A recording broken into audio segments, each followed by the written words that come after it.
Okay, good afternoon, everybody. Thanks for the kind introduction, and thanks very much to VAADA for inviting me to speak here today, even though you gave me the graveyard shift. Thanks to everybody for sticking around.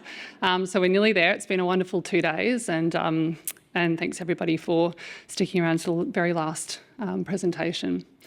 So I'm going to be talking to you about novel psychoactive substances today, or NPS.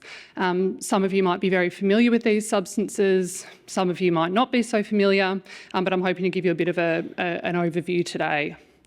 So I'd just like to start by acknowledging the traditional owners on the land on which we meet here today and paying my respects to elders past, present and emerging. So we know that drug deaths in Australia are a big problem. The number of drug-induced deaths first took over the road toll back in 2007, and the gap has continued to widen since then. We now have a fatal overdose every 4 hours in Australia, and there have been over 42,000 drug deaths in Australia since 2001. Now, these are mostly unintentional and mostly preventable. Now, this increase in drug-related deaths has really been disproportionate to the growth in the Australian population. And we have seen particular trends in different states according to the different illicit drugs that are responsible for some of these deaths. So in Victoria, as you can see, stimulants are a particularly big problem, second only to WA. We know from the recent Drug Strategy Household Survey that around half of Australians have used an illicit drug in their lifetime. So this is a huge proportion of the community who are at risk of illicit drug-related harms. Of these illicit substances are the new or novel psychoactive substances, or NPS. You can see here, this is why we're so concerned about these substances. The number of drug-induced deaths in Victoria involving these NPS has increased by about 2,000% since 2018. Now you can see on the left some of these different types of NPS subgroups. These are really synthetic substances that are designed to mimic the effects of mostly illicit substances that have really taken off around the world and have become a global problem over the last couple of decades. So they're also known as legal highs, designer drugs, herbal highs, bath salts, spice, some of these names. Many of them were first designed in the 1950s or even earlier as alternatives to other pharmaceuticals. In many cases, the development of these drugs was abandoned because they were considered to be too toxic or potentially addictive. Like I said, they mimic the effects of a lot of drugs, including some of the pharmaceutical substances that are available around the world. And they're often produced by introducing slight modifications to the chemical structure of some of the controlled substances. And this has been done for many years to evade law enforcement. They've got very complicated pharmacology and toxicology, and many of these drugs we still really don't know a lot about, especially since they're constantly emerging in the global market. Up until the end of last year, there'd been over 1,200 different NPS reported to the United Nations Office of Drugs and Crime. You can see here there's a big spread across the whole world of these substances. There's really no continent that misses out on these NPS somewhere across the continent. There are some places like North America and Europe where we're seeing higher reports of these substances, but a lot of this also comes down to the reporting systems in the different countries. One of the reasons that these drugs are spreading around so quickly is because of how easily they're trafficked around the world. So many of these drugs are really potent in really low doses, which means that the quantities that need to be sent around are much, much smaller. So you're not having to post 50 kilos or traffic 50 kilos of heroin across the border when you could instead just send a matchbox size amount of nitazenes. A lot of them are being purchased on the dark web, and you can see there's even reviews of how effective these drugs are and how good they are. So relatively cheaply purchased online and delivered by Australia Post. So it makes it very easy. You can see here this is European data, so reported to the now called UDA, the European Union Drug Agency. And you can see here just how much these NPS and the NPS market has really evolved over the last decade or two. So the most commonly reported NPS are the cathinones up in the blue and the cannabinoids. But one of the categories we're really concerned about are the blue ones here, the blue line popping up here and increasing in the last few years, which is the synthetic opioids. Now, this is the United Nations Office of Drugs and Crime, or UNODC, Early Warning Advisory Tox Portal. And this is really useful. It's a public dashboard that you can get information about all of the different NPS that are being reported in different regions of the world. So this one is just the Oceania region. Now, of course, this depends again on the reporting of these NPS from these different regions. Currently, it's mostly Australia and New Zealand reporting the NPS in this part of the world, but we're still working with the UNODC to try and increase the systematic reporting and sort of more comprehensive reporting of NPS in this part of the world. But you can see that the distribution of the different NPS really indicates a strong prevalence of the synthetic stimulants in this part of the world, followed by the synthetic cannabinoid receptor agonists. So the drugs designed to mimic the traditional illicit stimulants and cannabinoids. We've also got classic hallucinogens, which are very popular in this part of the world. What's interesting, even though we've got over 1,200 different NPS reported to the UNODC by the end of last year, the number of new NPS being reported has actually declined in recent years. Looking at our border seizures around Australia, the number of NPS border seizures actually doubled in the reports from the ACIC between 2020 and 2021. And like I said, these drugs are really typically transported by international mail, which makes it much harder for border control to actually intercept these parcels. Of the total analysed seizures of NPS reported in 2021, most of these drugs were some of these stimulant-type drugs.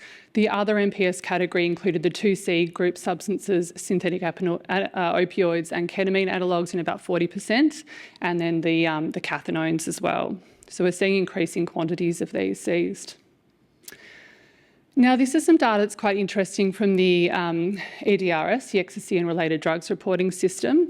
And you can see here that there's actually a decline in people reporting the use of NPS. It's really been on the steady decline since 2013, with only 11% of participants reporting the use of any NPS in 2023. But what's important to note about this is the adulteration of the illicit drug market, and this is where we're typically seeing the NPS pop up. So a lot of people are not expecting to be using these NPS and not unknowingly being exposed to this higher risk of harm because of the adulteration in the unregulated drug market. So this is a paper by Monica Barrett and her team that found that looking at analysis of the substances sold on a particular crypto market called Test for Pay, only 65% actually contained the advertised substance, 14% contained an additional psychoactive drug, and in 21% the advertised substance was absent altogether. And this is what we're seeing in a lot of our clinical and forensic casework as well, that there's a lot of adulteration going on in the unregulated drug market, and this is becoming an increasing problem with NPS, particularly because they're so potent. Now, like I said, the NPS group really of most concern, and I'm sure a lot of you have heard a lot about these over the past year or so, is the emergence of the potent synthetic opioids or novel synthetic opioids. So you can see here, and this is again data from Europe, that, too early. We'll leave that one up there. It was really the fentanyl type analogues that were around from around 2012 and really peaked in 2017. And then started dropping off. And it wasn't until 2019 that we started seeing these benzimidazole opioids, or the nitazenes more specifically, start to emerge on the synthetic drug market. The little figure up in the top left-hand corner is data from the US, and you can see that that's really consistent as well. So in 2018 and 2019, it was mainly the fentanyl analogues that they were seeing detected around the country. Isotretinoin popped up in 2019, and this was really the emergence of nitazenes in the global market. Later that year it was scheduled. Nitazene popped up in 2020, and by 2021, the novel synthetic opioid market was completely dominated by nitazenes. So this is what we've seen consistent with other countries around the world. Now, why are we seeing these potent synthetic opioids? We don't really know why they've suddenly started popping up, but one of the reasons could be behind some of the global changes in drug supply. So we know that in 2022, the Taliban banned poppy cultivation, and we know that Afghanistan supplies 95% of the UK and Europe's heroin. By the following year, the poppy cultivation reduced by 95%. So you can see here on the left, the pink indicates the poppy cultivation in 2022, and by 2023, it was almost completely gone. So this means that there's going to be a dry up in the supply of the heroin market. Could be in the next year, could be sooner, could be later. But the illicit drug market is extremely resilient. And as we heard from James about his talk yesterday, they will fill that gap. And that's what we're concerned about with these potent synthetic opioids, that they will really start to increase in prevalence as the heroin market slows down. This has also been raised as a concern by the UNODC, who noted that the illegal drug markets are expanding and evolving constantly, particularly because the synthetic drug manufacture is so cheap, it's so easy, and it's so fast. And also because the way that these drugs are manufactured involves precursors, lots of different precursors that can be used, and makes it much more difficult for border control to intercept these precursors at the border, particularly when there's so many different compounds that could be used. So at one point, years ago, they were sort of looking for the chocolate cake coming across the border, but now they're looking for the eggs and the flour and the milk, and it could be any kind of variety of these different products that they're trying to intercept. So it just makes it that much harder. And just to give you an idea of the profit that drug distributors can make from these synthetic drugs. Now, this is actually a comparison between heroin and fentanyl, but keeping in mind that the nitazenes are actually even more potent than fentanyl, some of them are at least, it just gives you a bit of an idea of the profit that some of these drug distributors can make and that incentive behind the use of synthetic drugs in the illicit drug market. So if you bought $1,000 worth of product and chopped it up for retail sale, with heroin purchased in Mississippi in the US, you can make a profit of $4,000 US. And with fentanyl purchased from China, you can make a profit of up to $8 million US. And when you're thinking about nitazenes that are even more potent, you can just see how much profit can be made.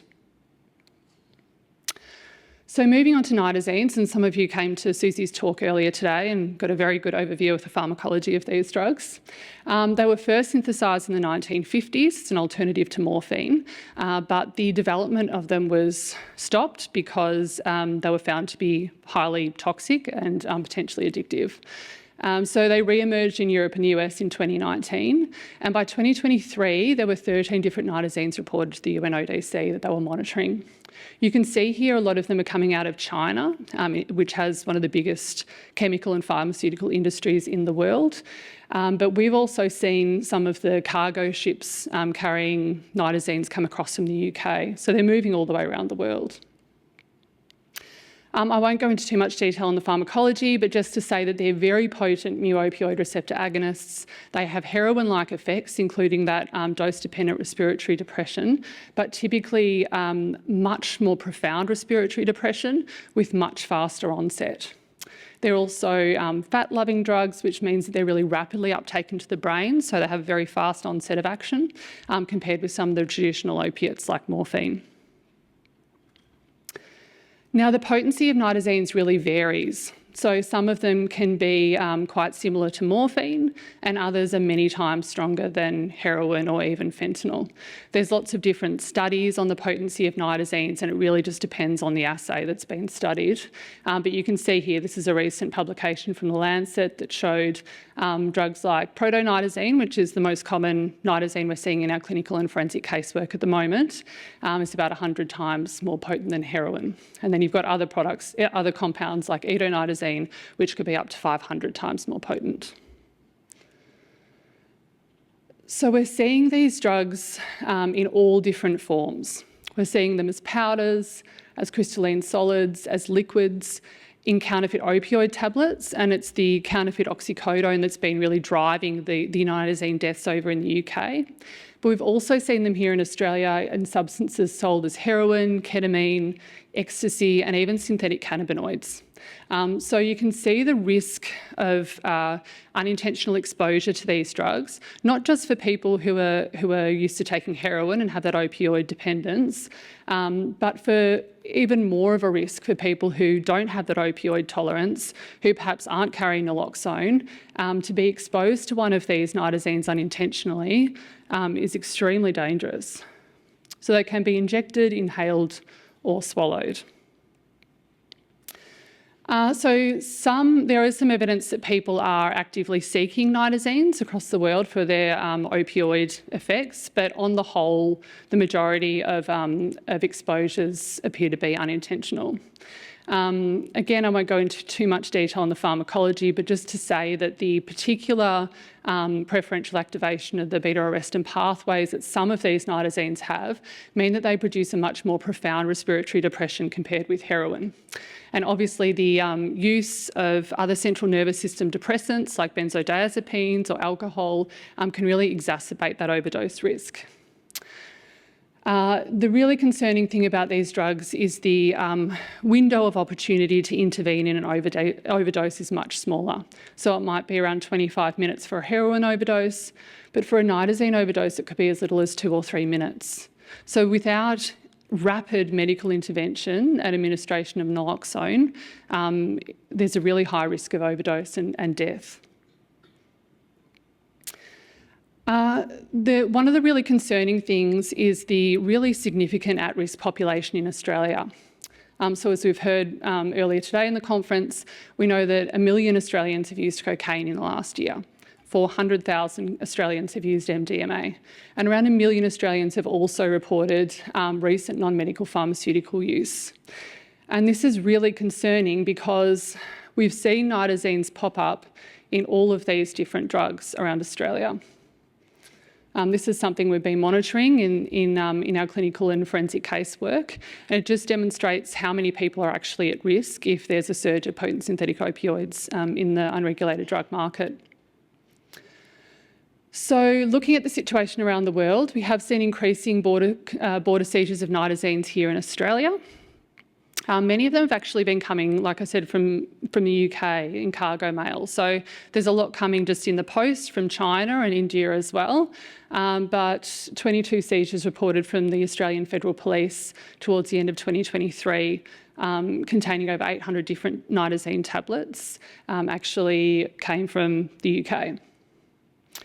Last July, there was a 4-kilo seizure in Melbourne. So considering how potent these drugs are, that's really enough to change the market and cause thousands of deaths if it actually got onto the street.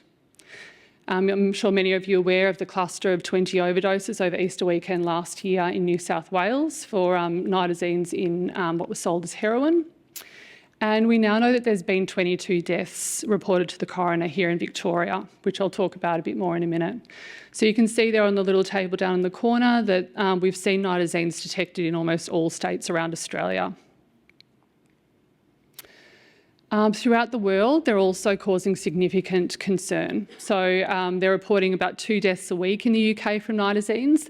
A recent report from the UK government has reported that there's been over 400 deaths in the UK involving nitazenes since June 2023. And as Susie spoke about earlier today, many of you would be aware of the Dublin clusters of overdoses involving nitazenes in late 2023, which I'll talk a bit about as well. In Eastern Europe, they've become an increasing problem. So they've been detected in nearly half of the drug deaths in Estonia and in about a third of drug deaths in Latvia. In America, it's really hard to say. They've got such a big opioid epidemic over there. The testing on post-mortem cases is not as extensive and systematic as we have here in Australia, but they estimate there's been at least 2,000 deaths across the country involving nitazenes. But really, there's still a lot of information we don't know about these drugs, particularly because they're so new on the illicit drug market. So one of the ways that we're monitoring these emerging substances is through the Emerging Drugs Network of Australia, or EDNA project. Many of you here are involved in the EDNAV project, EDNA Victoria. So I'm just going to present a bit of data on this project today. So EDNA is a multi-centre toxico-surveillance system that's really focused on identifying and monitoring both illicit and emerging drug-related presentations in a number of our sentinel emergency departments across Australia. So you can see we've got 6 different states and territories involved in the project that are contributing data to our national data set. So basically the way it works is when a patient presents to one of our sentinel hospitals with reported or illicit drug toxicity, there's a lot of clinical information that's collected by the site investigator, so including the triage information, the reported drug exposure by the patient or the witnesses, the clinical findings, the management and outcome of that patient. And then what's the important part of this project is we take their blood sample and send it to the respective forensic laboratory of the state for a really comprehensive toxicological analysis, including a wide range of MPS. So we're looking at sort of over 2,000 different novel compounds that we'll be able to detect. So this is the EDNA dashboard as of this week. You can see there we've got over 4,200 cases across the country.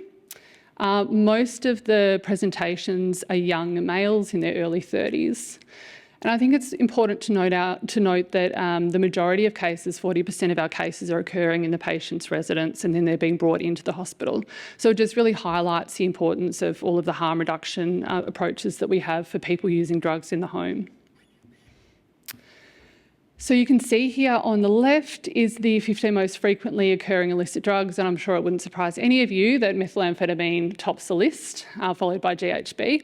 But you can see bromozolam, which is one of the novel benzodiazepines, is still one of the most commonly detected drugs, up at 4th on the list of all of the different substances that we detect. When we look at the MPS specifically, bromozolam tops the list, and I'm going to talk a bit about novel benzos in a minute.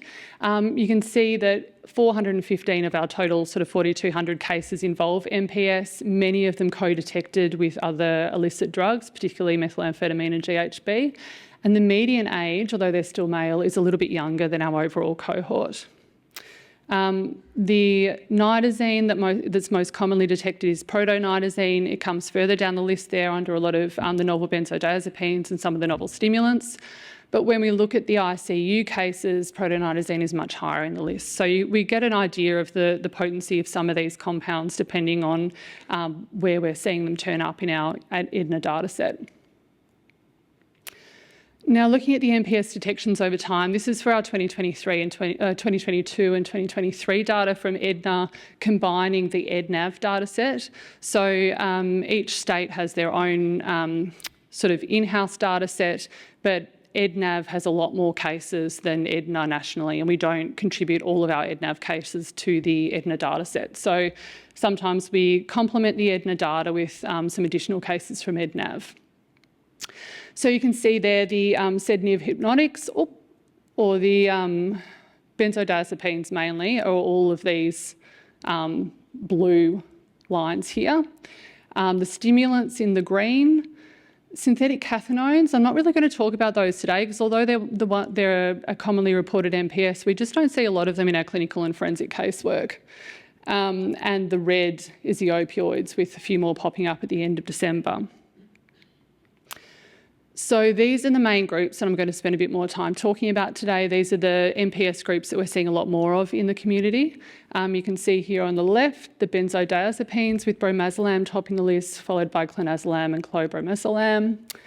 So designer benzodiazepines, or novel new benzodiazepines, whatever you want to call them, these are the most common of all the MPS types that we're seeing, not just here in Australia, but globally as well. And what's interesting is even though we're all obviously very geographically isolated here on an island in the middle of the ocean, but we still see the same MPS popping up in different countries in the same sort of frequency and prevalence. So designer benzodiazepines, obviously drugs designed to mimic the effects of pharmaceutical benzodiazepines. The European Union of Drug Agency, or UDA, is currently monitoring 33 different new benzodiazepines, and a lot of them are actually being sold as counterfeit products. So you can see here this counterfeit Karma sold on the right, and how similar it is to the actual real deal. So it's a particular concern for people in the community thinking that they're getting diverted pharmaceuticals when they're actually getting counterfeit products with very unethically manufactured NPS.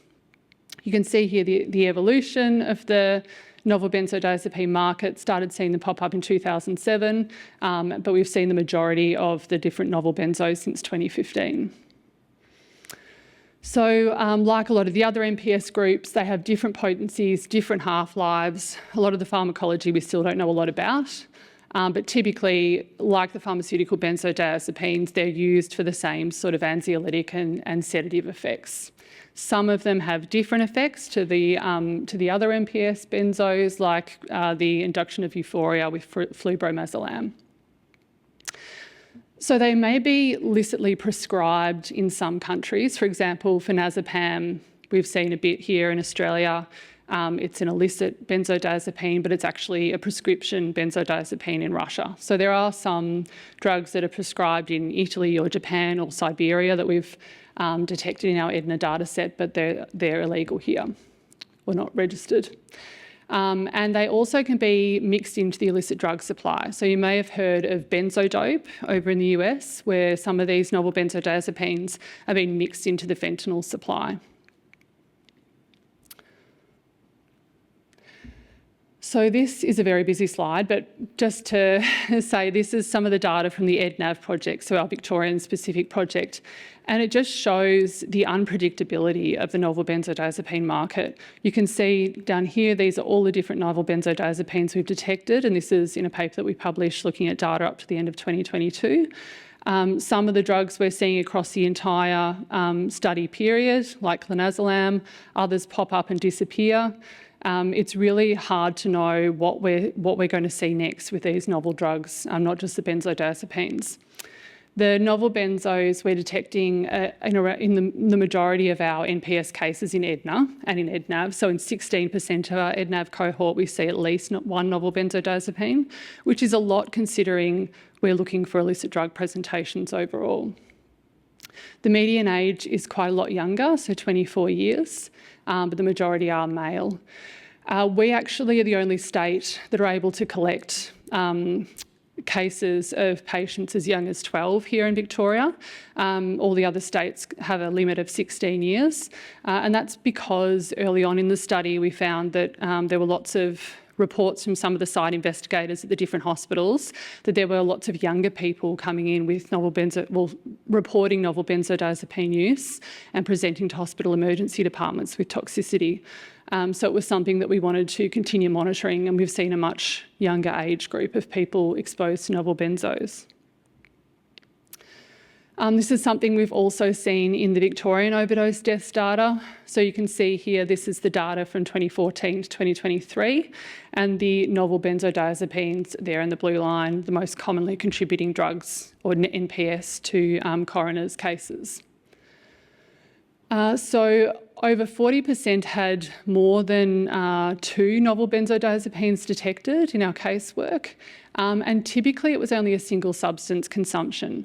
So a lot of the people who had died had, according to witness reports, they had consumed only a single tablet, and this is something we saw with some of the EDNAV cases as well, that had multiple different novel benzodiazepines within that one substance. So some of the EDNAV cases we had that presented to our emergency departments with benzodiazepine toxicity had used just a single tablet with up to 5 different novel benzodiazepines in that one tablet. So you get an idea of just how toxic these are, particularly in combination. What's interesting is looking at the transiency and the change of the novel benzodiazepine market here in Victoria based on the data we're seeing. So between 2015 and 2020, it was nitazenes that we were seeing across all of our clinical and forensic casework. But then that's sort of supposed to be a little bit further right. But anyway, by about 2020 and 2021, flualprazolam and flubromazolam appeared in our coronial cases with or without atizolam. That should again be a little bit further right, but by 2022, atizolam disappeared altogether, and we started seeing a lot of bromazolam, clobromazolam, and clonazepam. And by 2023, it was just bromazolam that was dominating the MPS detections in our coronial cases. This is a bit of a nicer overview of those deaths, and you can see all the way back from 2015, atizolam there really dominating the MPS market in the beginning, the pop-up of flualprazolam, some other novel benzos, and then it was really bromazolam that has taken off in late 2022 and dominated the market since then. Of the stimulants, we're not really seeing many others aside from N,N-dimethylpentylone. So a lot of these synthetic stimulants we're seeing really co-detected with some of the traditional illicit stimulants, indicating an adulteration of those stimulants in the unregulated drug market. So the novel stimulants are much more common across the globe. UDA's now monitoring over 170 different synthetic cathinones, more specifically, and that's the second biggest group after the synthetic cannabinoids.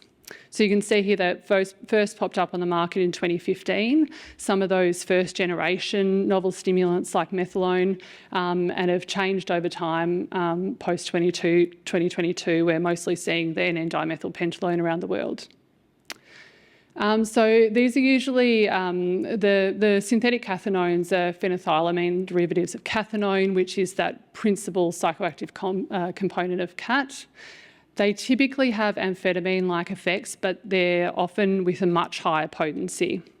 So we see some much higher, much more exacerbated effects with some of the detection of some of these drugs compared with some of the traditional amphetamine-type substances.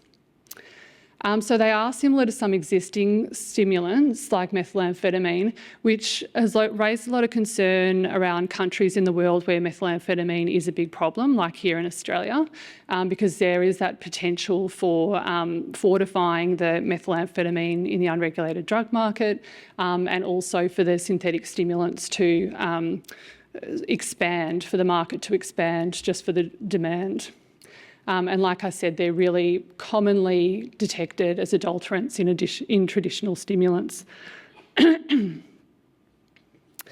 Now, like I've mentioned, Edna Victoria, or EDNAV, we've got a really wide range, a really broad network across Victoria of different hospitals, which allows us to detect lots of different signals across the state. We've got 17 different hospitals involved in EDNAV at the moment, and many of you here are involved in this project. But what makes us different to other states is our involvement with St John Ambulance. So they came on board as one of our additional sites over the 2022-2023 summer. St John Ambulance provide ad hoc testing, festival testing at multi-day events for the EDNAV project. So I'm just going to talk a little bit about some of that data. So as you might know, St John Ambulance attends and services some of the really high acuity events throughout Victoria. They set up temporary field hospitals with up to 30 different beds, like mini hospitals on site, really. It's very impressive. They have a medical assistant team with at least one critical care physician, like an intensivist or an emergency doctor, that are capable of providing advanced airway management, so the tracheal intubation. So over the 2022-2023 summer, we piloted the EDNAV methodology at 6 different festival events serviced by St John Ambulance. We retrieved 39 blood samples, mostly of young males, which is consistent with the music festival demographic. Most of these patients were presenting with an altered conscious state, agitation, they were seizing or were unconscious. So the majority of cases recovered with supportive care.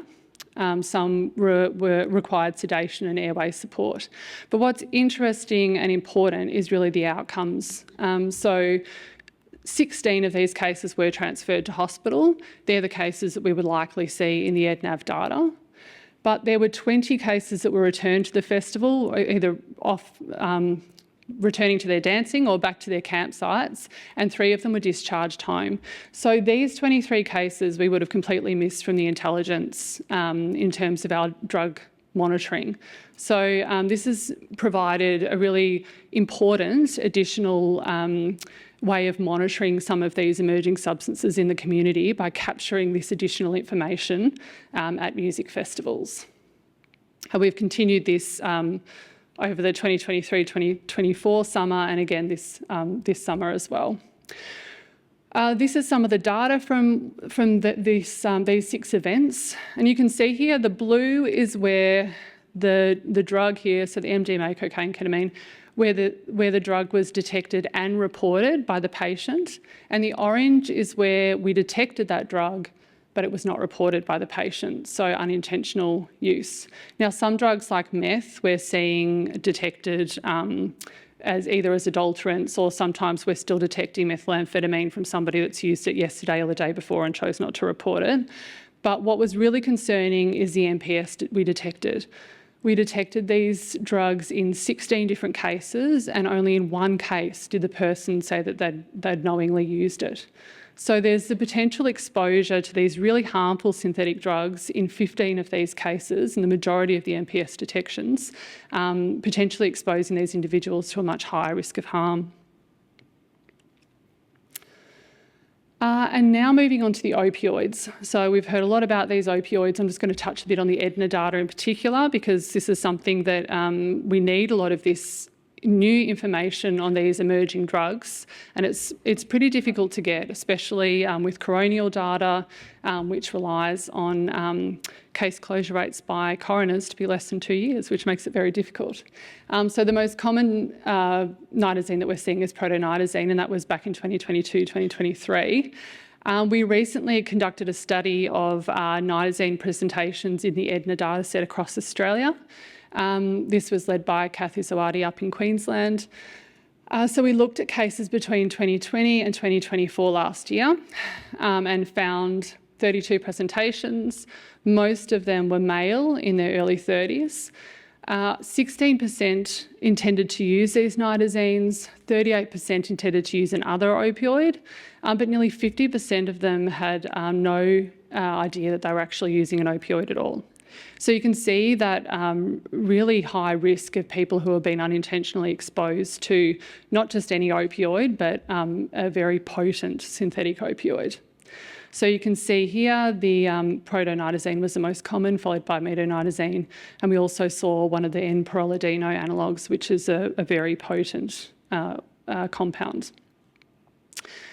We saw co-exposures in nearly all cases. So methamphetamine, not surprisingly, topped the list at over half of the cases. We also saw pharmaceuticals commonly detected in nearly 70% of cases, with most of those involving benzodiazepines.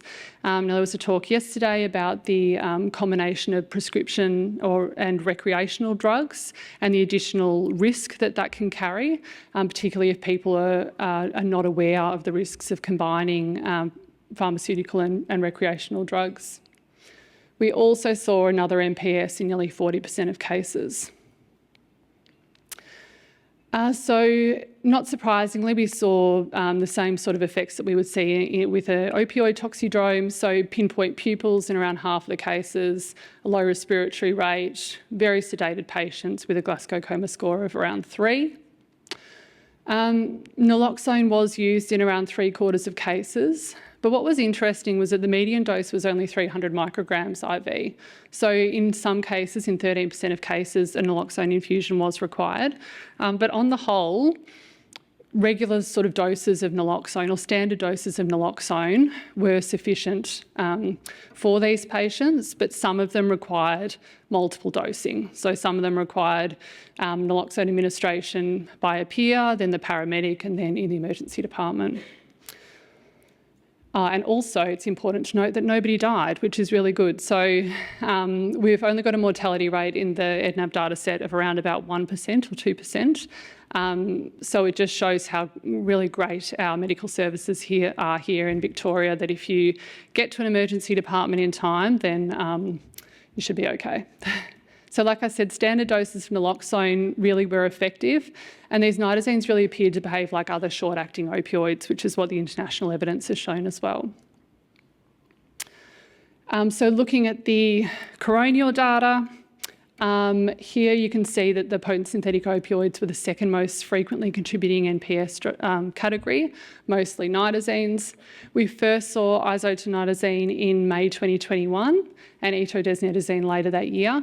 Unfortunately, we didn't know about those detections back then because of the limitations of accessing coronial data, and that's what we're working on at the moment to try and speed up some of the release of some of that coroner's casework. In 2022, we actually detected one of the N-proladino analogues, one of the very potent forms. We didn't see protonitazene until later in 2022, and that's been the most common drug since then, and then midonitazene as well, and lots of combinations of protonitazene and midonitazene. So most of our coroner's cases involving nitazenes are between 18 and 50 years old. Most of them involve mixed drug toxicity, many with benzodiazepines. What's interesting is looking at the concentrations of these drugs that we detect, so really low concentrations. And that's one of the analytical challenges with detecting some of these NPS, because they're so potent, well, many of them are, in really low doses, where we struggle to detect the really low concentrations without really advanced instrumentation and methods. But you can see here for some of the drugs like the N-proladino analogue that's much more potent than fentanyl based on some of the assay studies that have been done. We're seeing much lower mean concentrations of only about 0.4 nanogram per mil. Then for some of the nitazenes that are not so potent, like etodesnitazene, we're seeing higher mean concentrations. So keeping in mind this is a lower sample size, but you can see the really low concentrations that we're detecting of these drugs. All of the coroner's cases for nitazenes involved at least 2 other drugs. There were no monointoxications, so potential for much more exacerbated drug toxicity. Mostly stimulants and benzodiazepines.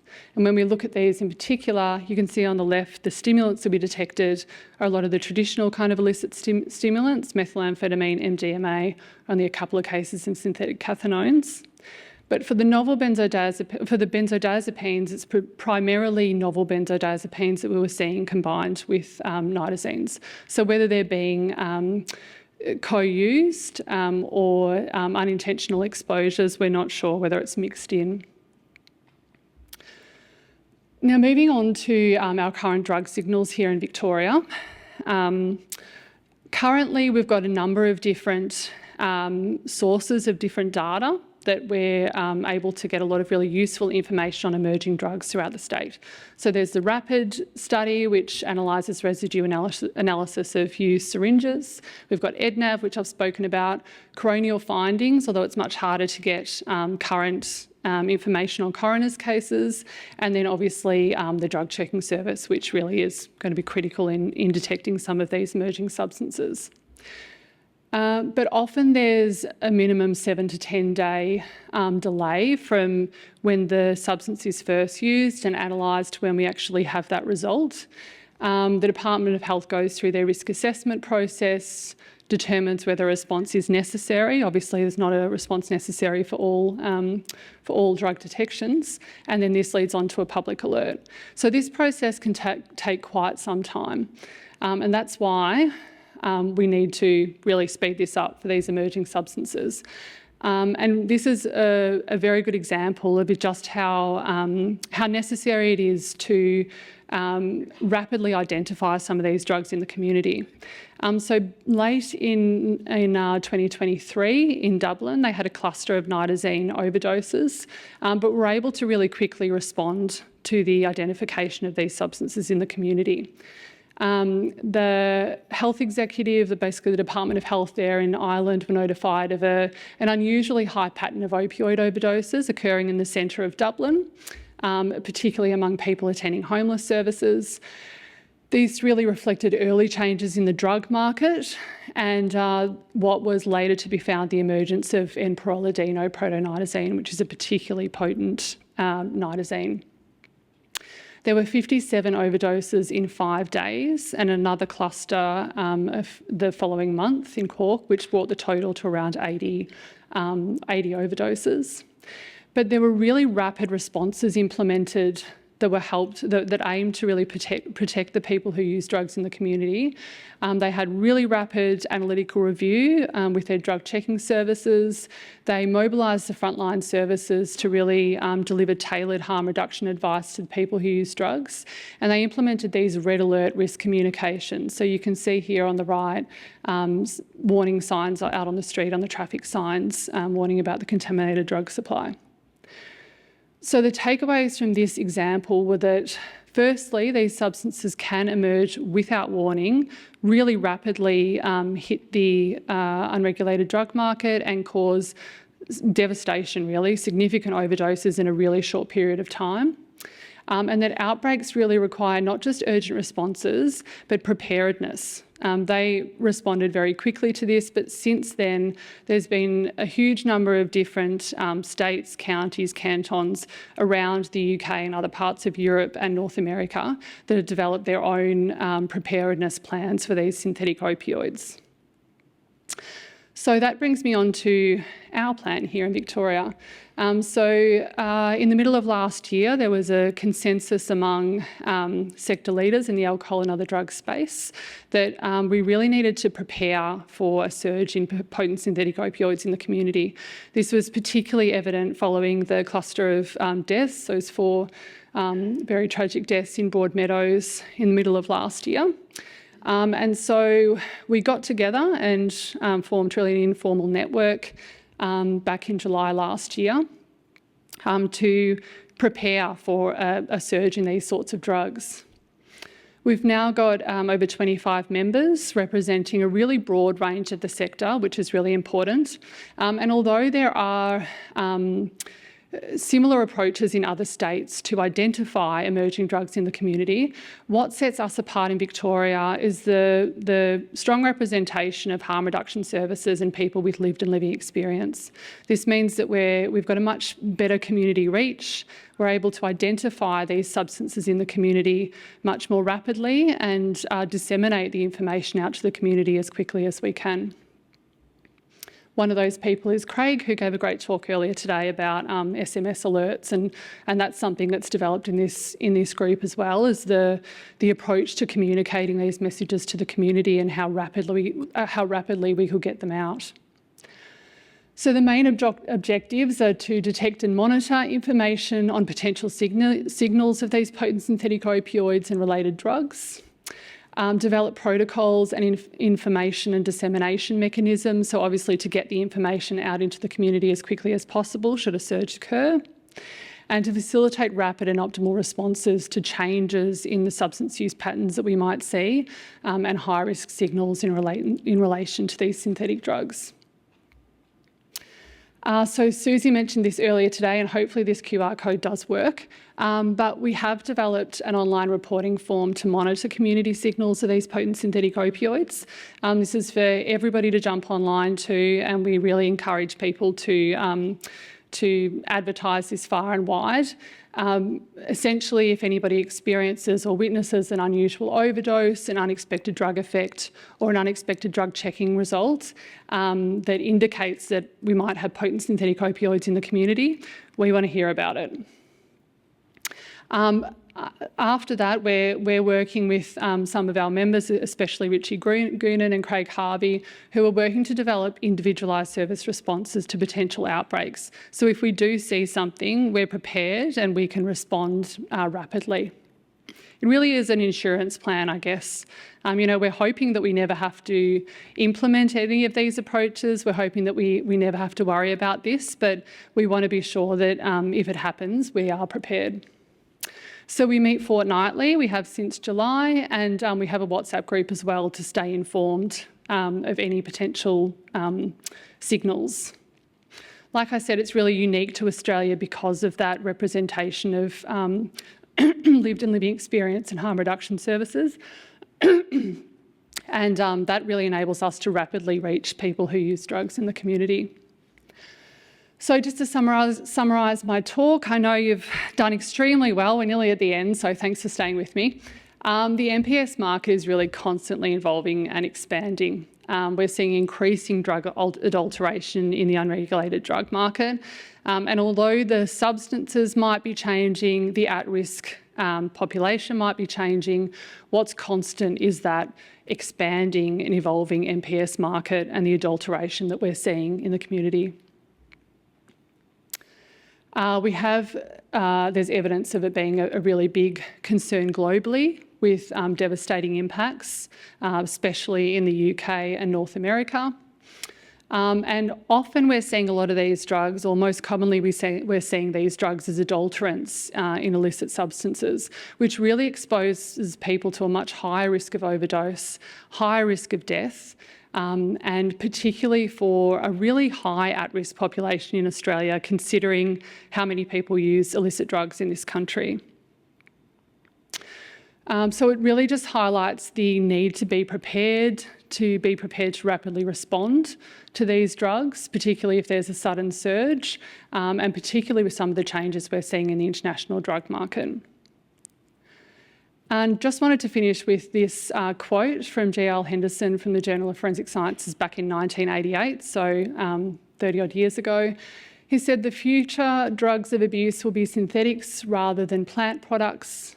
They will be synthesised from readily available chemicals, may be derivatives of pharmaceuticals. They will be very potent and they will be marketed very cleverly. The designer drug problem may become an international problem, and a single gram of any very potent drug could be synthesised in one location, transported to distribution sites worldwide, and then formulated into many thousand, perhaps 1 million doses." So quite prophetic, I think, that Mr. Henderson predicted this back in 1988, and it just shows how important our monitoring approaches are here in Australia in order to detect these emerging drugs. I just want to acknowledge some of my very clever collaborators and students. So Jenn Smith and Courtney Webber over in WA, Rebecca Surjana, my PhD student, who's done quite a lot of this work, Lockie Scully, Catherine Izuardi, some other members of the EDNA team, and of course all the EDNA and EDNAV site investigators. And thank you very much for your attention.